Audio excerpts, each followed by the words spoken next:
Dito pa lang masanay na po tayo na lagi tayong maging masaya, tayong maging maligaya sapagkat tayo'y sumasamba at nagpupuri sa ating buhay na Diyos. Amen? Wala po tayo sa funeral service na lagi na lamang tayo parang nalulungkot, umiyak. Maring umiyak, tumangis sa galak, sa tuwa ng mga pagpapalang ating natatanggap sa ating buhay. Amen? At hindi naman po din tayo exempted na lahat ay hindi makaranas ng kalungkutan, kapighatian at pagtangis. At kung kayo po ay naging updated, alam ko lahat po tayo mga may cellphones, ay hindi po kayo, naging updated po kayo sa nangyari na ganap, kailan lang, previously, dito sa isang ating kapatid sa Panginoon, na isang pong public, well-known, o siyang isang well-known public na tao na tunay na nagpakita ng katapangan, nagpakita ng boldness, na isiwalat ang katotohanan sa kabataan, na tulad nating nandito sa loob at labas ng ating pong panambahan.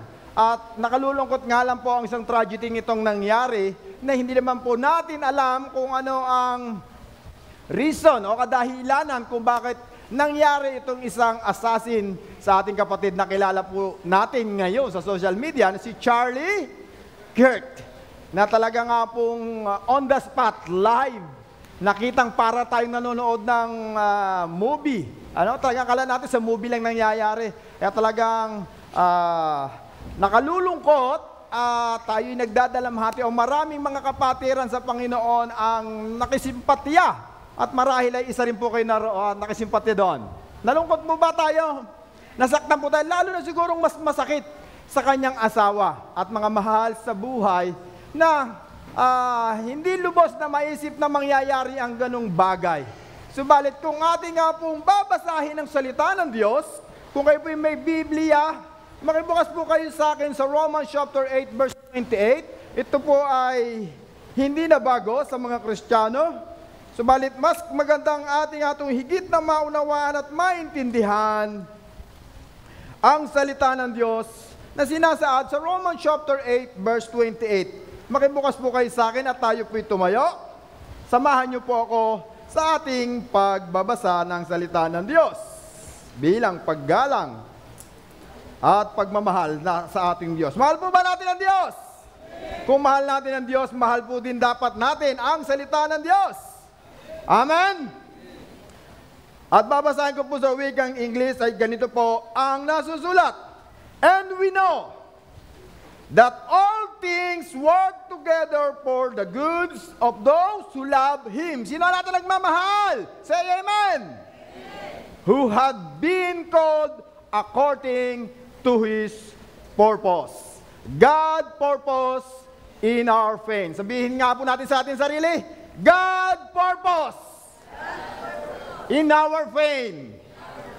Tayo po yumukot, manalangin. Hi Lord Jesus, we glorify your name, Panginoon. Patuloy kami nagpupuri, nagpapasalamat sa isang pribilehiyo ng bawat sa amin na narito online, on-site and online nakikinig, O Lord, ay patuloy na humihingi, O Lord, ng iyong pagkilos, ng iyong pagsama, ng iyong presensya, ng iyong gawain, yung banal na Espiritu, ang aming inaasam, ang aming nga pong hinihiling na mangusap at pumasok sa bawat puso't isipan ng bawat isa sa amin. Na ang iyong mga salita ay hindi lang maging impormasyon, kundi mag-transform sa buhay ng bawat sa amin, O Lord, from glory, from holy to holy, O God. Na alam namin, Panginoon, na mayroon kang magandang layunin, na mayroon kang purpose sa buhay ng bawat isa sa amin sa lahat ng nangyayari, nagaganap sa aming mga buhay. Kaya, O Lord, sa oras na ito, we welcome you in the midst of us. Tunay na ang iyong kapangyarihan, ang iyong kaluwalhatian, at ang iyong kadakilaan lamang ang aming mararanasan sa apat na sulok ng bulwagang ito. At patuloy, O Lord, na gamitin mo lamang po ako bilang yung tungan ng iyong mga paa, maging instrumento sa oras at araw na ito. Patuloy na mahayag ka, maitaas ka sa aming kalagitnaan. Sa iyo po namin pinagkakatiwala at ibinabalik ang lahat ng ito. Let your will, in your way, in your wisdom will be done. In Jesus name we pray. Amen and amen. Makakaupo na po tayong lahat. Lahat po ng papuri ay sa Diyos. Thank you po. At ito nga pong isang istorya na ating nga pong binasa ay ang isang pangangaral po ni Apostol Paul sa mga taga-Roma na kung saan kanyang isinisilarawan, isinasalaysay at kanyang ine-explain bilang isang Kristiyano na may mga unbeliever and believer na nakararanas ng kapighatian, kalungkutan, at ng anumang mga bagay na hindi natin ninanais. Subalit lahat tayo ay makatitiyak na makararanas. Marami po tayong mga sakit na pwede nating maranasan in all stage of our life. Maaring bata ka man, maaring adolescence ka man, at maaring ikaw ay nasa old age na. Lahat po tayo ay may tinatawag na level of pain na ating nararanasan sa ating buhay. Simula pa lamang sa pagsilang natin, nandoon na ang pain. Bakit po? Dahil kapag ang bata ay pinanganak, ito po'y pinapalo ng doktor kung siya nanganak sa ospital. At ganoon din ang mga midwife o kamadrona, pinapalo ang bata. Bakit nga ba po pinapalo ang bata? Para po umiyak. Meron po yung scientific explanation bakit pinaiiyak ang bata. Dahil minsan nga po daw ang bata ay hindi umiiyak, may mga sintomas at meron nga po tinatawag ngayong born screening. Nung araw, wala namang born screening no? Pero ngayon may born screening na kailangan ng bata paluin at kapag ito ay umiyak, ito isang pagpapakita na active ang lahat ng senses ng isang bata. Pero kailangan pa rin dumaan sa born screening. Pero pag hindi ito umiyak, talagang pipilitin ng doktor o ng midwife na paiyakin ang bata. Yun ay sa bata. Nowadays po kaya, matutuwa kaya tayo kung tayo paiiyakin ng katabi mo ngayon? Matutuwa ba tayo kung tayo lolokohin at paglalaruan ng mga taong nasa paligid natin na tayo pagkakaisahin o pagkakaisahan, tayo lalamangan? Natutuwa kaya tayo? Maaring hindi. Dahil wala naman taong gusto na masaktan. Tama mo ba? Pero kung may mga tao man na hindi pa nakakaranas na masaktan, say amen. Darating din ang panahon, masasaktan ka din. Promise yan. Hindi mas sa ngayon. Masasaktan at masasaktan ka. Lahat tayo ay masasaktan sapagkat ang sabi ng salita ng Diyos sa John chapter 16 verse 33 na nagpahayag ang ating Diyos na sabi niya, we told that we will have trouble in this world. We have a trouble. We have a lot of problem and struggle in our lives. Iba-ibang level, iba-ibang pagsubok, iba-ibang lalakbay ang ating nararanasan at mararamdaman sa ating buhay. Subalit ang mabuti doon, hindi doon nagtapos ang paalala ng Panginoon Diyos. Sapagkat sa following ba sa loob ng verse na iyon, may sinabi siya na, ang sabi niya, I overcome the world. O do not be worry or do not be fear. I overcome the world. Napagtagumpayan niya, napaglabanan niya ang lahat ng pagsubok at naranasan niya ang bawat naranasan mo o dinaraanan mo ngayon. And I do believe, I don't know if you agree with me, being a Christian, na ang Panginoon Diyos ay hindi nagbigay ng mga pangako na magkaroon lang tayo ng buhay na ganap at kasiya-siya. Dahil hindi tayo magiging masaya kung hindi ka nakaranas ng pain and sorrow.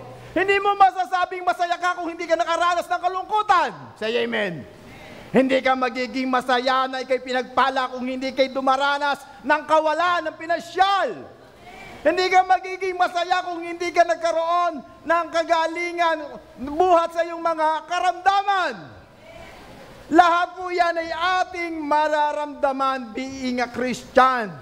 At yan nga po ay dahil sa kabutihan ng Diyos, and I do believe personally, na anumang mangyari sa ating buhay, kung tunay na tinanggap natin ang Diyos, being a Savior, being a Lord, anuman ang mangyari sa atin, anuman ang ating nararanasan, we should accept that every pain we experience in our lives is a part of our journey being a Christian. Do you believe? Na ang lahat ng bagay na nangyayari, nagaganap sa ating buhay, dahil tinanggap natin ang Panginoon Diyos, siya na ang nag-kokontrol ng ating buhay, gumawa man tayo ng tama o mali, at ito man ay mabuti o masama, ang lahat pong iyan ay kontrolado ng ating Diyos. Parang hindi po kayo nag-agree. Ano? At the following, maaaring mag-agree na po kayo. Dahil naniniwala po ako, kung tayo man po'y mag-disobey sa pinagagawa ng ating Diyos, hindi man tayo sumunod sa salita ng Diyos, gagawa at gagawa ng paraan ng Diyos para tayo maibalik doon sa layunin, doon sa purpose ng ating Panginoon Diyos. Maliban na lamang po talaga kung ikaw mismo ang magdidesisyon sa sarili mo na lumayo sa Panginoong Diyos. Na ikaw mismo ang umayaw. Nag-decide ka na talikuran mo ang iyong pananalig at pananampalataya. Na nag-decide ka na ini-offer mo ang iyong sarili, hindi sa ating Diyos, kundi sa hari ng sanlibutan ito. At marami pong gumagawa niyan. Magkaroon lang ng isang magandang karir, maging popular lang siya ay maging tanyag sa panahon natin o sa nowadays, ino-offer niya ang kanyang kaluluwa. Marami na pong banda, mga singers, at mga sikat na artista ang ino-offer ang kanilang kaluluwa sa hari ng sanlibutan ito, maging tanyag lang. Pero tayo mga Kristiyanong nananalig at nananampalataya sa ating Diyos, at tayo mananatili sa ating pananalig, tayo pong lahat ay makararanas ng kabiguan, kapighatian, at ng sakit na maaring hindi mo gustong maranasan sa iyong buhay. Pero ang kagandahan lang po nito, andoon ang grasya ng Diyos. Wala naman po sigurong tao na nanaisin na siya lagi paulit-ulit na masaktan.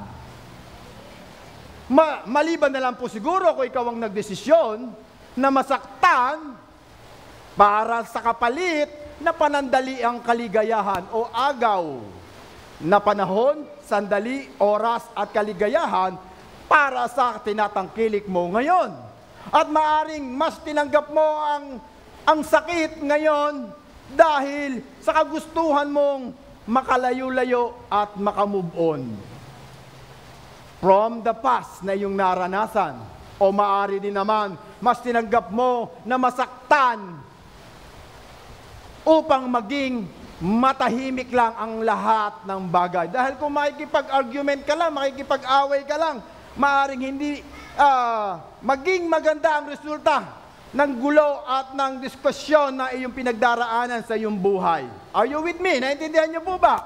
May mga choices po tayo na ginagawa sa ating buhay na sometimes hindi natin napag-iisipan at hindi natin ito napaghahandaan. At sometimes, ito po ang nagbibigay sa atin ng kapighatian, kalungkutan at ng sakit, ng pain at sorrow sa ating buhay. Pero being a Christian, I do believe God has a purpose in our pain. Kahit tayo nagdi-disobey, kahit tayo ay nagkukulang, kahit tayo lumalayo, as long na meron kang relasyon sa Diyos, naniniwala ka na may Diyos. Lahat mo ba tayo naniniwala na may Diyos? Amen. Naniniwala at nananampalataya tayong lahat na tayo'y kasama ng Diyos sa lahat ng laban at hamon ng ating buhay. Amen? At wag po kayong mag-alala dahil sa Biblia po, maraming great man at woman of God na maraming tao o maraming man at woman of God na nakaranas ng sakit. Because pain is a God greatest tools to shape our purpose. Dahil merong purpose ang Diyos sa ating buhay. May layunin ng Diyos sa'yo. At ang pain ang gagamitin ng Diyos to shape our purpose. ito ay kasama sa ating paglago spiritually. Yung kirot at sakit. Sino ang mga hindi nasaktan ngayong umaga? Sino ang hindi nakaranas ng kabiguan at kapighatian? Kita nyo na, wala namang umamin. Dahil lahat tayo nakaranas. Kung maaari, ayaw natin itong pag-usapan. Tama po ba? Ayaw natin balikan ang mga sakit at kirot na ating naranasan sa ating mga minamahal sa buhay, lalo na yung ating iniirog at sinisinta na tayo ay niloko, pinagkaisahan, at tayo ay nilinlang. Na mayroong kang naramdamang sakit habang ikay umiibig at nagmamahal sa iyong iniirog. At ang lagi mong tanong, paano ka makaka-move on sa sakit na iyong naramdaman? Pero ang malaking tanong, gusto mong mag-move on? Hindi naman naging kayo. Totoo po yan. Gusto mo makamove on, hindi naman naging kayo? Kasi aking pong experience sa bansang Taiwan, may isang kabataan na nagtanong po sa akin, may share ko lang sa inyo, may chismis, ano? Meron pong isang kabataan na nagtanong sa akin. Sabi niya, Kuya Jeff, may tanong po ko. Dapat po ba akong masaktan sa mga bagay na aking nakikita at nararamdaman doon sa taong dating gumagawa ng mabubuting bagay sa akin ay ngayon ay ginagawa niya na sa ibang babae? Sabi ko sa kanya, bakit? Ano ba ang nakita mo? Dati kasi lagi niya akong hinahatid, lagi niya akong tinatawagan, lagi niya akong sinachat, lagi siyang nag-aalala. Ay ngayon, hindi niya ginagawa sa akin. Nakikita ko na siya sa iba. Ngayon ang tanong niya, dapat po ba akong masaktan? Ang unang tanong ko, naging kayo ba? Sabi niya, yun nga po hindi. Kaya sabi ko, dapat itigil mo na yung maling pananaw mong yan. Nasasaktan ka, hindi naman naging kayo. Gusto mong makamove on, hindi naman naging kayo. Yung parang, yung pagkakaroon mo ng boyfriend, ikaw lang ang nakakaalam, paglalaman niya, break na kayo. So, na-share ko lang. So, minsan, ayaw natin pag-usapan ng pain. And sa loob ng church, sometimes hindi rin po yan pinag-uusapan. Dahil ang gusto natin tayo ma-comfort, gusto natin tayo po lahat ay ma-bless, gusto po natin puro kasiyahang kagalakan ang ating nararanasan habang kasama natin ang ating mga mahal sa buhay at mga kapatid sa Panginoon in this morning. Say amen. Pero lahat po ng iyan ay pinagsama-sama ng Panginoon Diyos dahil mayroon siyang plano. If you're going through pain, it means God has plan for you. And God's plan is so much greater than our pain. At marami nga pong mga tao at babae na lingkod ng Diyos na nakaranas ng sakit. Katulad po ni Abraham. He walked to the road to sacrifice his one and only son. Na habang inutusan siya ng Diyos, na i-sacrifice niya ang kanyang anak sa Mount of Moriah, iniisip niya siguro ang sakit at nararamdaman niya habang i-offer niya ang kanyang anak. Masakit ito sa isang magulang. At gayon din si Moises sa Exodus. He endured pain, distrust, cups, and disobedience from the Israelites. Isipin po ninyo sa buhay, kung ikaw po ang maging si Moises, araw-araw ng iyong pamumuhay, ang mga kasama mo, yung katabi mong yan. Tignan mo nga yung katabi mo uli. Pipiliin mo bang makakasama sa loob ng tahanan yung katabi mong yan? Araw-araw. Pipiliin mo ba? At sasabihin mo ngayon, wala na no choice. Pwede na yan. Si Moises ganon. Araw-araw ang kasama niya, mga nagko-complain. Distrust, disobedience. Yung inutusan mo magluto ng sinaing, yung anak mo, bago biglang sasabihin sa iyo, nakapagsaing na ako, pakibantay. Di parang ikaw rin na nagsaing. Utos mo na, sinunod mo pa. Araw-araw mo bang gustong makasama mga ganitong tao? Katulad ni Moses, masakit sa bilang isang magulang. At ganyan din si David. He spent much of his life running from the mentor who turned on him to kill him. Na wala siyang kapayapaan sa kanyang buhay. Na wala siyang iniisip kundi tumakbo at tumakas kay Haring Saul na walang ginawa kundi siya pagtangkain na patayin. Kung alam mong meron kang death threat, siguro ito si Charles Kirk o si Charlie Wicks ay nakatanggap na ng death threat. So tingin niyo po ba itong taon to, kung kayo makakatanggap ng death threat, ay makakatulog-tulog ka kaya? Naisipin mo, saan kaya ako pupunta? Naligtas ako. Saan kaya ako magtatago? Saan kaya ako makakapunta na alam kong ligtas ako? Di ba walang kapayapaan? Ang sakit nun. Lalo na kung isipin mo, ang anak mo, ang liit pa. 4 na taon, 2 taon. Di ba nakalulungkot, nakakatakot? Ganun po ang pakiramdam ni David. At gayon din si Ruth. She lost her entire family except for her mother-in-law. Yung kaisa-isang lalaki nagmahal o minahal siya at minahal niya ay namatay. Kilala niyo po ba si Ruth? Yung manugang ni Noemi. At gayon din po si Paul, na siya po ay nakaranas ng shipwreck, persecution, flogging, prison, and danger we could never fathom. Na sa kanyang na-experience dahil sa salita ng Diyos sa paghahayag ng mabuting balita, napakaraming naranasan nitong si Paul. At gayon din po ang nanay ni Jesus na si Mary. Tatanggapin po ba natin ang iyong kaisa-isang anak o halimbawa ang iyong minamahal na anak na si Jesus? Makikita mong pinapalo ng ibang tao? Matatanggap mo ba na siya sinasaktan, na siya kinukutya, na siya pinanlalait, na nakita mo na umaagos ang dugo sa kanyang pangangatawan, being a mother, being a parents? Napakasakit sa isang magulang, sa amen sa mga magulang, na makita ang ganitong bagay. Minsan nga sinasabi pa po natin, ako na lang, sa akin mo na lang ibigay, Lord, ang sakit at karamdaman na nararamdaman ng aking anak. Mas mabuti pang ako na lang ang mawala kaysa siya ang mawala. Tama po ba mga anak, mga magulang? Ganun po ang naramdaman po ni Mary.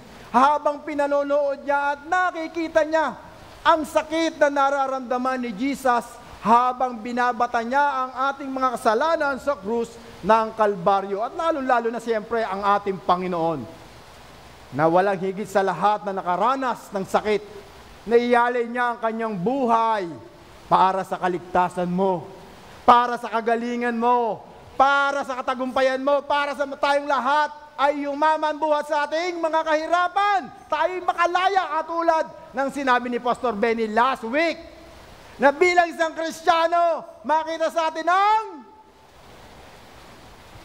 parang wala last Sunday kalayaan, freedom. Tingnan mo nga yung katabi mo kung mukhang pinalaya na. Mukhang pinalaya na ba yan sa sakit at karamdaman? Pinalaya na ba yan sa kasalanan? Pinalaya na ba yan sa mga utang? Parang humina ng humina, na wala na ang amen ng amen. Na makita sa atin ang kalayaan. At sa bawat problema at pagsubok na ating naranasan, every suffering, pain, hurt, and backstabbing, and betrayal na ating naranasan, yan po ay ginagamit ng ating Panginoon upang tayo ay magpatuloy, upang tayo mapalakas, upang tayo mapatatag, at upang ating magampanan ang layunin na nais ipagawa sa atin ng ating Diyos. Your purpose may be painful, but there's always a joy on the other side if we don't give up. Naniniwala po ba kayo na sa kabila ng mga sakit na ating nararanasan, mayroong kapalit na kagalakan na naghihintay sa iyo? Sabi ng Psalms chapter 30, verse 5, weeping may endure at night, but joy come in the morning. Na mayroong naghihintay na kagalakan. Amen? We can experience the joy of the purpose without first experience the pain of the purpose. Kasi lagi po natin kasing iniisip at itinutuon ang ating focus doon sa magaang. Sino ba naman ang gustong laging masaktan? Mas gusto natin laging maginhawa. Tama po ba? Kaginhawahan, kasayahan, kagalakan, kagalingan. Lahat ng mabubuting bagay, gusto po natin yan. Amen? Pero hindi po natin yan mararanasan kung walang pain na magaganap sa ating buhay. Lahat ay mayroong pong sacrifices. At this season of painful, maybe it's too hard to carry sa ating buhay, but this pain has a purpose. God is using your pain in His great plan. And you will or you should finding your purpose in your pain. Hanapan po natin, naniniwala po ba kayo na mayroong purpose ng Diyos sa bawat pain na ating nararanasan? Yes. Sabi po ng ating text nung binasa sa Romans chapter 8 verse 28, all work together for good. Kahit wala ka ngayong pera, all work together for good. Kahit wala ka ngayong makakain, all work together for goods. Kahit hindi ka pa nakababayad ng iyong mga monthly bills and loan, all work together for goods. Kahit meron kang mga sakit at karamdaman, problema, suliranin, all work together for goods. Para po yan sa ikabubuti natin. Kung hindi po kayo naniniwala, pag-aralan po natin. Sapagkat dito po ang mga bagay na aking nakita. Pain is preparation. Every pain is preparation for greater opportunities. Every obstacle overcome builds confidence that prepare you for what ahead of you. And every hardship endure, equip you for the future you cannot see yet, or you cannot yet see. Na ang mga pain ay isang uri ng preparasyon sa iyo. Are you with me? Isa itong paghahanda.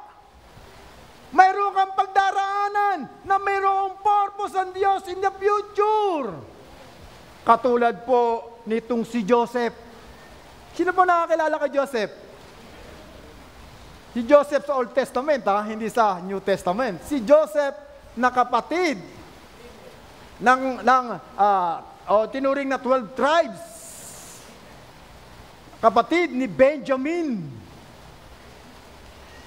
Ito nga pong si Joseph ay nakaranas ng isang bagay na masakit bilang isang tao. Dahil alam natin bilang Pilipino, bilang Kristiyano, ang kauna-unahang magpoprotekta, magko-comfort sa atin yung ating family. Tama po ba? We expect na ang kauna-unahang taong ating masasandalan sa panahon ng pangangailangan ay yung katabi mo ngayon. Tignan mo nga, makasandal naman yung iba, wagas Talagang sandal na sandal. Na siya yung iyong unang-unang malalapitan. Na siya yung una mong mahinga ng tulong. Dahil alam mo, na kaya kanyang tulungan.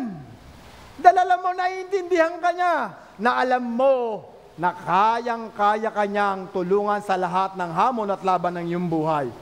Pero iba ang naranasan ni Joseph. Para sa kanya, ito'y isang kalapastanganan bilang isang pamilya na pinangakuha ng Diyos. Pero mong bugbugin ka ng iyong mga kapatid.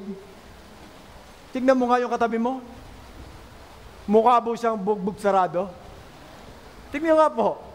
Bugbog sarado na po ba siya ng kanyang mga kapatid? Pero ang totoo, nangyayari po yan sa magkakapatid. Tama po ba, mga kanak? Bugbog sarado. Instead na dapat tayo mga magkakapatid na nagtutulungan, pinagtutulong-tulungan natin ang ating kapatid. Kaya nga po ang ating nga pong bahay ay tinatawag na tahanan, hindi tirahan.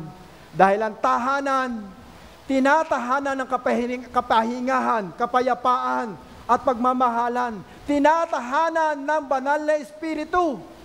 Tinatahanan ng ating Panginoon Diyos. Hindi tirahan.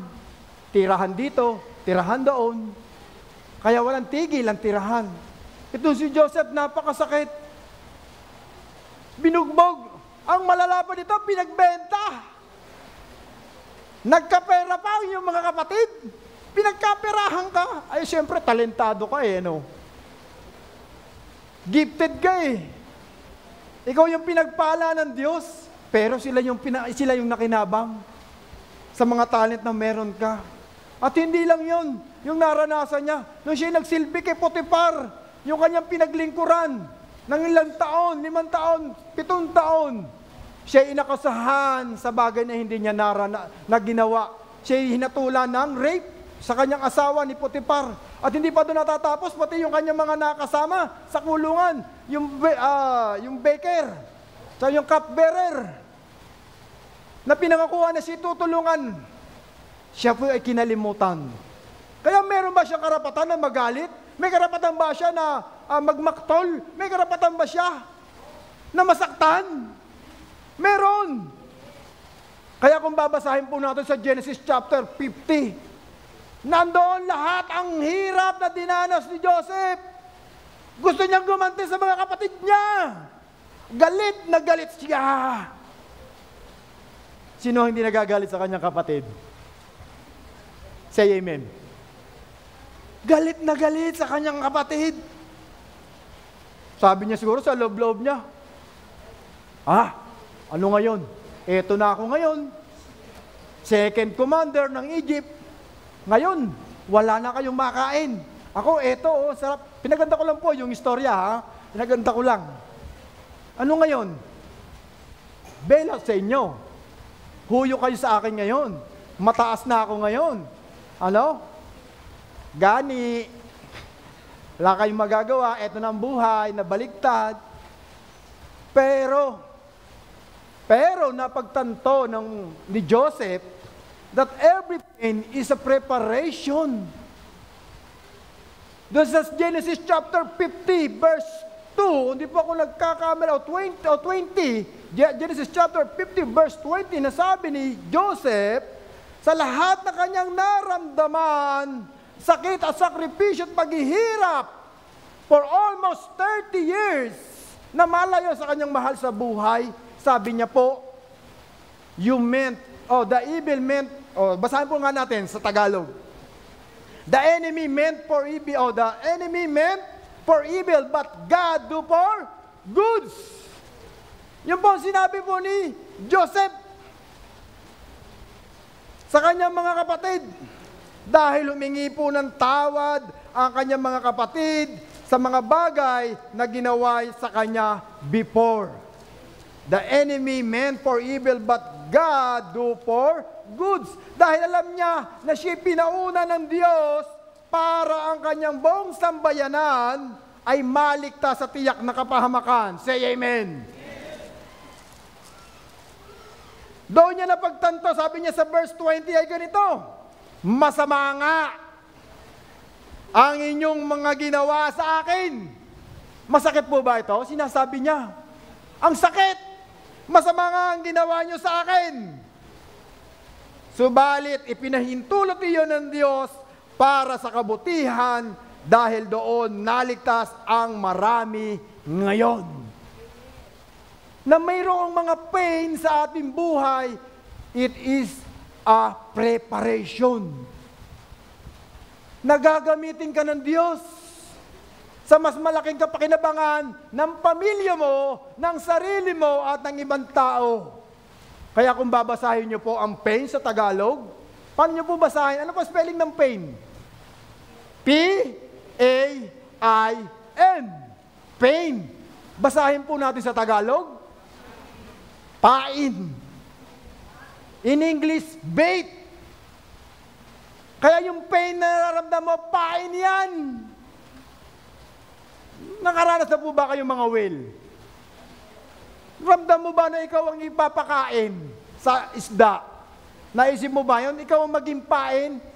Dahil kung walang pain, walang isdang mahuhuli. Tama po ba? Gayon din po sa mga hayop, sa mga leon. Meron silang bait na tinatawag para makahuli silang na makakain. At yung pain na yon ay ginagamit ng Diyos para ma-receive mo ang pagpapalang hinanda niya para sa iyong buong sambahayanan. Hindi mo man ngayon ito maramdaman, pero I do believe personally, sa kaapu-apuhan mo, pakikinabangan mo yung kapatid. Pakikinabangan mo yun. Pakikinabangan ng mga mahal mo yon sa buhay. Amen? Kaya ang lahat ng pain mayroong purpose ng Diyos. Huwag po natin itong ayawan. Huwag po natin itong tanggihan. Dahil ang ating physical na pangangatawan, ang ating human instinct, pag tayo nahihirapan, tayo nasasaktan, ang gagawin natin, tatakbo tayo. Aayaw tayo, lalayo tayo, magtatampo tayo, magagalit tayo. Yan ang ating human instinct. At sometimes gumaganti pa tayo sa mga taong nanakit at naging dahilan ng mga sakit na ating nararamdaman. Pero it is a preparation for the greatest purpose ng Diyos sa ating buhay. And we not achieve it if we give up. We not achieve it. Hindi natin ito masasaksihan. Barang tayo magiging katulad ni Moses. Pinangakuhan siya ng Panginoon na makapunta sa lupang pangako, subalit hindi siya nakarating. He wandered, sabi ng Exodus. Natanaw niya lang. Hindi niya napuntahan at naranasan ang sinasabing lupang pangako. Bakit po? Because mayroong bagay siyang hindi nagawa sa kalooban ng Diyos. Dahil sa naramdaman niyang hirap, naramdaman niyang sakit, habang niyang pinangungunahan ang kulang-kulang 700,000 na katao. Always remember, pain is a preparation. Preparation. Hinahanda ka lang, kapatid. Sabi mo, kapatid. Kulbitin mo nga, kapatid. Humanda ka. May gagawin ng Diyos sa iyo. And a greater thing with the greatest purpose. Mayroon. Amen? At ang pangalawa, pain is protect. Naniwala po ba kayo na ang sakit ay isang proteksyon? O yung sakit nating nararamdaman ay isang proteksyon ng Diyos sa atin? Bilang isang magulang. Katulad kanina, sinabi nga po ni Teacher Marian, kami nagkukwentuhan po sa susulok. Di po ba, pag ikaw ay nakagat ng aso, kailangan mo pabakuna ng anti-rabies at anti-tetano. Tama po ba? Pero sa mga nakaranas po niyan, ano ang masasabi nyo? After na kayo ma-injikan, sabi ni Teacher Marian, Pastor, ang bigat, ang sakit, ngimay ng ngimay, para akong lalagnatin. Gayon din ang mga bata, mga anak, mga magulang. Nung bata tayo, o nung may anak tayong maliit, di ba yung ating mga anak, pinapaliguan natin, pinapabanguhan natin, nilolosyonan, bago pinagsusuot ng magandang damit, at saan po natin dadalhin? Sa klinik. Ano ang gagawin natin sa klinik? Papa-inject. Pero makikita nyo yung anak niya umiiyak at tungal. Dahil, to get the protection ng bakuna. Kaya ang pain is a protection. Sometimes, nalilimitahan lang yung ating isipan. Lord, ba't ako pa nasaktan? Ba't ako ang natisod? Naglalakad lang ako pa natisod? Pasalamat ka, kapatid. Natisod ka. Dahil kung hindi ka natisod sa daanan, baka ikaw yung binabangga at na-hit and run sa kalsada. Ang nakikita natin yung natisod ka lang. Pero kung ikaw ay nagdira-diretso tumawid, aba, kwento ka na lang ngayon. Ay, sige niya, napakabait niyan. Sayang nga eh. Gusto bang maging ganon? Naging kwento ka na lang, nabuhay ka na lang sa alaala. Sayang, ang pogi pa naman niya. Crush ko pa naman siya. Pag nakikita ko siya, kinikilig ako. Minsan nakikita natin yung maliliit na bagay na naramdaman natin. Katulad po nitong si Noah. Si Noah, inutusan ng Panginoon sa Genesis chapter 6, remember? Umuulan katulad ng ganito. Si Noah, isipin nyo, 120 years, o 120 years, pinagawa ng arko ng Diyos. Ang tagal, di po ba? Sa tingin nyo po kaya, hindi nakaranas to ng sakit? Hindi po ba ito pinagtawanan ng kanyang kapitbahay? Hindi kaya ito inilapusta o inilait? Siguro si Noah, naloloko na yan, sabi ng mga tao, kapitbahay. Nagtatayo ng bangka, hindi naman siya marunong gumawa. Nagtatayo siya ng barko, wala naman tubig. Siguro, naloloko na yan. Siguro, ganun ang isipan ng mga kapitbahay niya sa kanya. Hindi po ba masakit yon na marinig para sa kanya? Pero, masakit man para sa kanya, ang ginagawa niya, ang hirap at pagod sa pag-build ng ark, ay para sa kanyang pamilya, kahit hirap na hirap siya, kahit pagod na pagod siya. Para sa proteksyon ng kanyang buong sambahayanan, ginawa niya at sinunod niya ang pinagagawa ng Diyos. Kahit masakit at kahit nag-iisa siya na gumagawa ng arko. For 120 years. Napakatibay ng pangangatawan nito. Ang tibay ng patient nito. Yung katabi mo nga lang ngayon, kulbit na kulbit, naiinis ka na eh. Tingnan mo nga yung katabi mo. Di ba? Yung tanong na tanong sa katabi mo, nagagalit ka na. Ito pa kaya si Noah, 120 years. Si Moses, 40 years lang, nakasama sa wilderness. Ang mga Israelite, siya yung kapitbahay niya, mga unbeliever to. Kaya nga nagagalit ng Panginoon Diyos kasi yung mga kasama niya, mga siraulo, mga pasaway, mga, siguro kung nung araw may mga drug lord doon, may mga corruption. Yung mga gumawa ng flood control. Hindi makakasama siguro. Sa mga masama nung araw, nagagalit na yung Panginoon. Dahil dadating ang bagyo, ang baha, tapos walang arkong gagawin sa si Noah. So napakasakit siguro para kay Noah, yung mga ganitong bagay. Pero dahil ito'y proteksyon ng Diyos sa kanya, sa buong kanyang pamilya, ginawa niya at sinunod niya. Amen? Proteksyon niya ng Diyos. Dahil minsan, kung hindi ka makakaranas ng sakit, hindi ka nagigising sa katotohanan. Hindi ka nakakaramdam ng sakit kapag ikaw ay nag-enjoy. Hindi ka magigising sa katotohanan na nasa maling tao ka. Hindi ka magigising na mali na pala ang yung tinatahak na buhay, yung mga planuhin mo. Kaya inaalaw ng Diyos na masaktan ka dahil para matuto kang tumanaw sa ating Diyos. Na huwag kang dumipende sa kaalaman mo, sa karunungan mo, sa kayamanan mo, sa karir mo, anumang bagay na mayroon ka. Nag-failed ka, nasaktan ka, bumaksak ka, dahil nanahan ka sa kaalam mo. Kasi sabi ng Proverbs chapter 3 verse 5, do not lean to your understanding. Trust in the Lord with all your heart, and do not lean on to your own understanding. Acknowledge Him in all your way, and He will direct your path straight. Minsan po kasi pagka nandoon na tayo sa rurok ng tagumpay, sa rurok ng kasiyahang kagalakan, nalilimutan natin ang Panginoon Diyos. Kaya inaalaw ng Diyos na minsan masaktan ka paminsan-minsan. Hindi naman pang matagalan, pero paminsan-minsan. Amen? At ang pangalawa, pangilala po tayo. Pangatlo.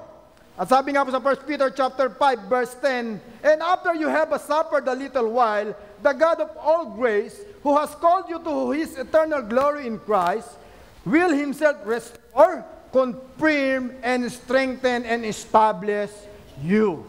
Na sa lahat ng paghihirap at naramdaman at sakit na ating naramdaman sa ating buhay, tayo palalakasin ng Diyos.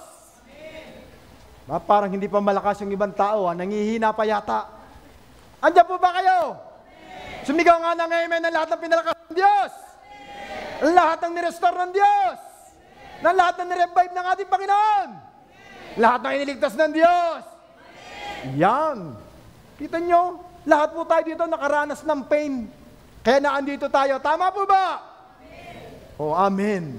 At ang pangapat, pain teach us. God refine your character and teach you as His child. Sabi po sa James chapter 1 to 4 is ganito. Consider it pure joy, my brother and sister, whenever you face trial of many kind, because you know that the testing of your faith produces perseverance. Let perseverance finish its work, so that you may be matured and complete, not lacking anything. Ang sabi po dito, na maging masaya daw po tayo kapag tayo ay nasasaktan. Tingnan mo kayo katabi mo. Tingnan niyo po muli. Yan ay katuwaan na po natin. Gusto ko po kasi maging aware tayo sa ating mga katabi. Para next week, nakita po natin kung meron po bang improvement, nagbabago ba siya. Kaya maganda nyo, kinakamusta nyo din po siya. Amen? Tingnan nyo po yung katabi nyo. Meron po ba siya kagalakan? Pure joy. Masaya siya, tama po ba? Yung iba dyan, pangiti-ngiti lang. Pero, punong-puno na yan sakit na nararamdaman. Pain. Pain na hindi kayang takpan ng bandage o ng band-aid. Pain na hindi kayang takluban ng makeup. At pain na hindi kayang alisin ng toner.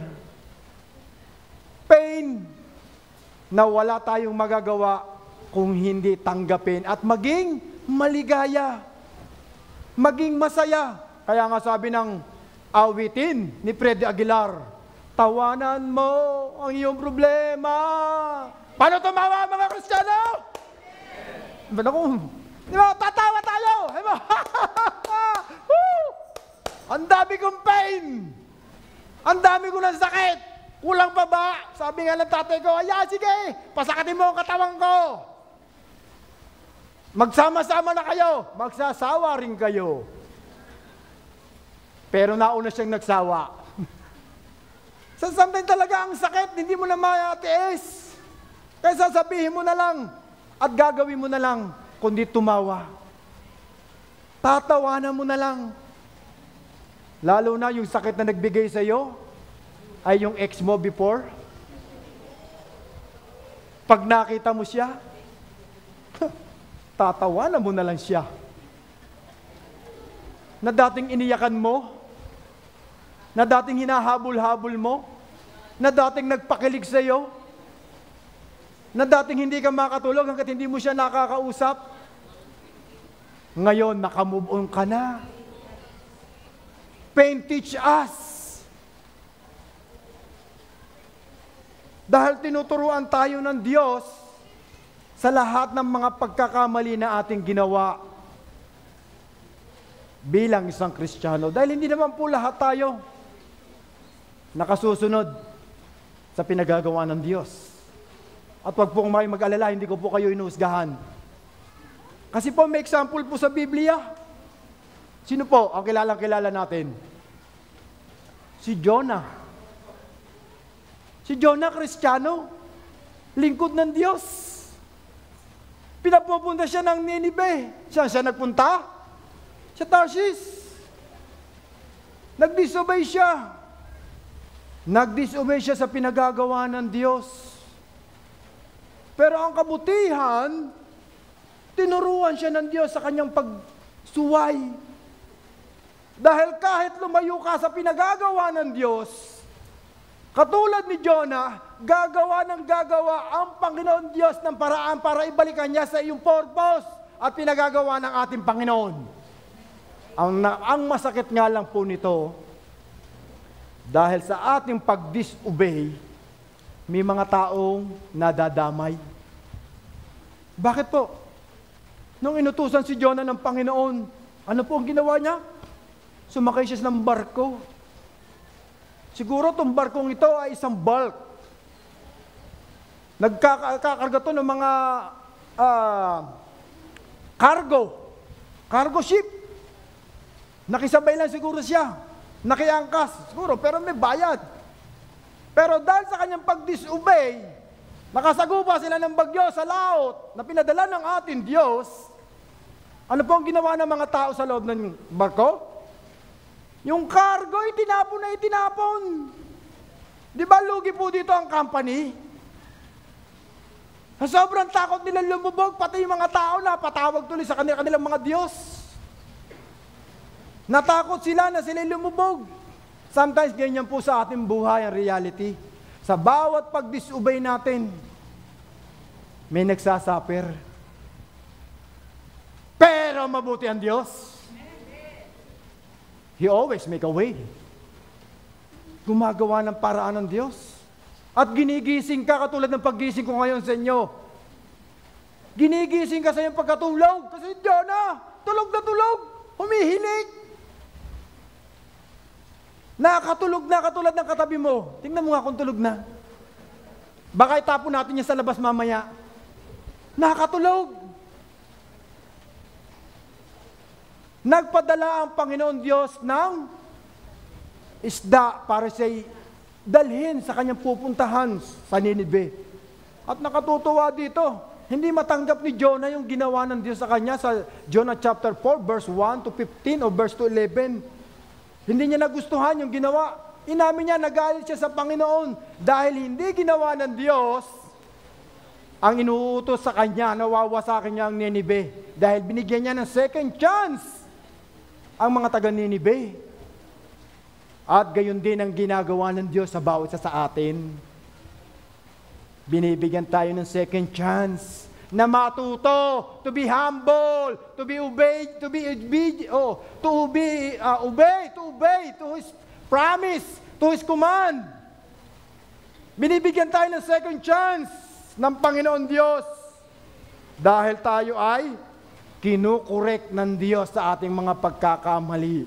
At yan po yung pang-apat, pain correct us.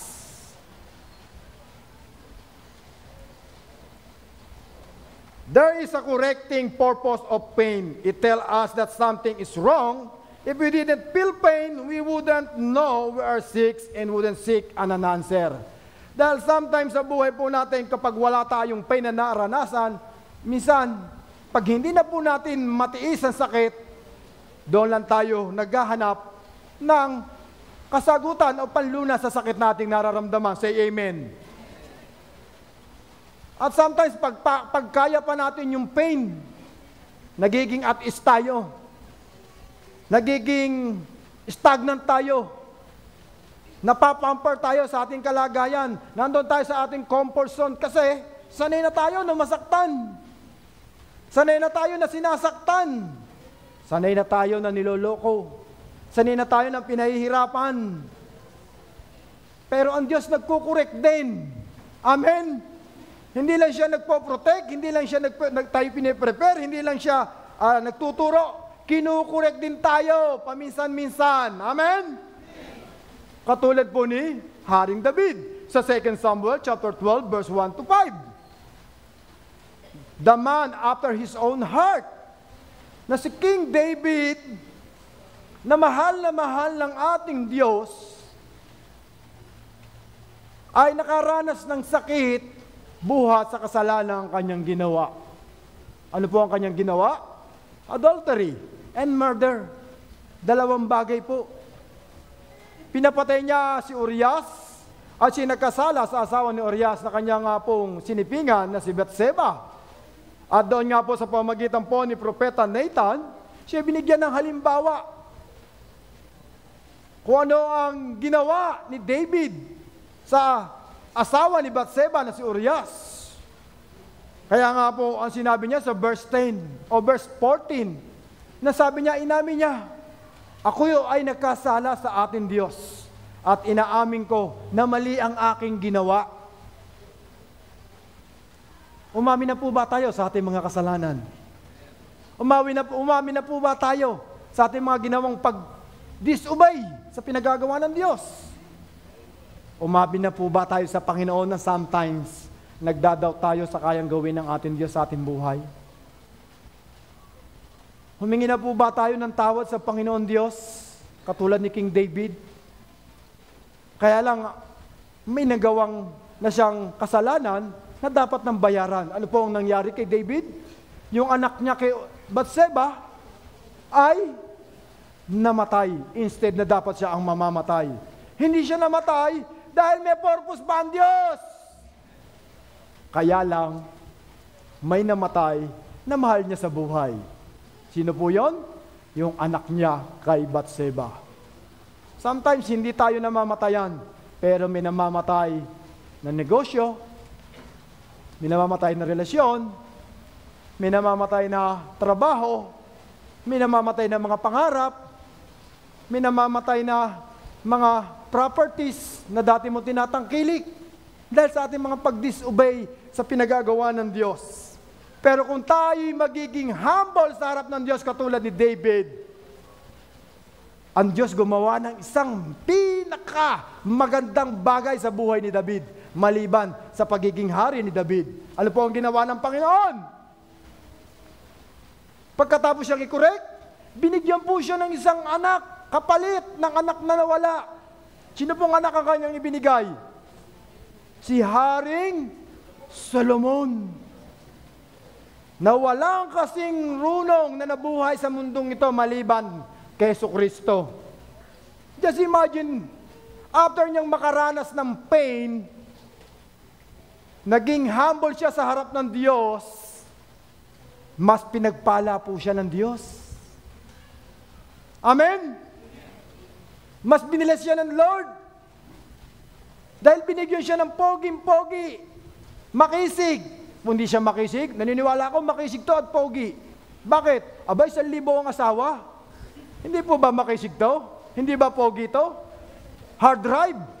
Tawag ito, crush ng campus. Crush ng campus, pinag-aawayan ng campus. Ang pogi ni Solomon. At sasabihin mo, manang-mana ka talaga sa tatay mo.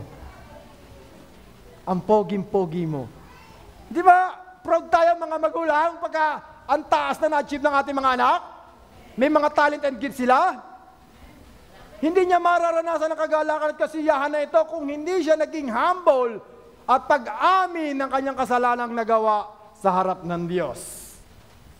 Sa bawat pain na ating nararanasan, I want to encourage you, if you're walking through a season of pain right now, it's not because of punishment for something you did wrong. God is using it to prepare you to step into your greatest potential. Mayroong potensyal na natatago na hindi mo pa natutuklasan ngayon sa iyong buhay. And God can use your pain to release, to reveal your hidden potential that God in store inside of you.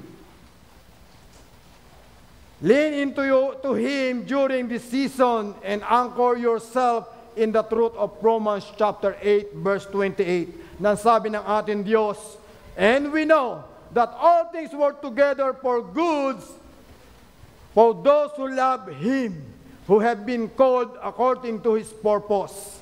Sapagkat sa bawat pain na ating nararanasan, nandiyan ang ating Panginoon Diyos upang tayo tulungan, upang tayo i-comfort, upang tayo palakasin, upang tayo ay tulungan na makatapos at maabot ang layunin ng ating Diyos sa ating buhay.